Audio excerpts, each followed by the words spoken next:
Добрый вечер. В связи с началом выборной кампании я веду консультации с различными политическими партиями, общественными объединениями, с видными государственными политическими деятелями, которые имеют большой опыт государственного строительства.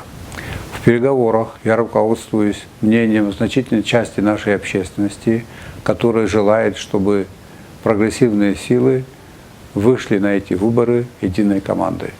На днях состоялось заседание Президиума Политсовета партии Ам-Сахара, где единогласно было высказано мнение об объединении усилий с партией Айтайра.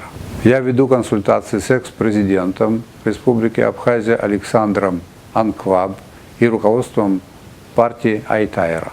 Многие знают, какие показатели в развитии государства были достигнуты в период руководства страной президентами Сергеем Багапш и Александром Анкваб.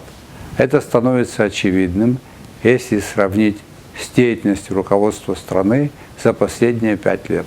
Мы ведем консультации с целью объединения усилий во имя строительства, укрепления и развития абхазского государства.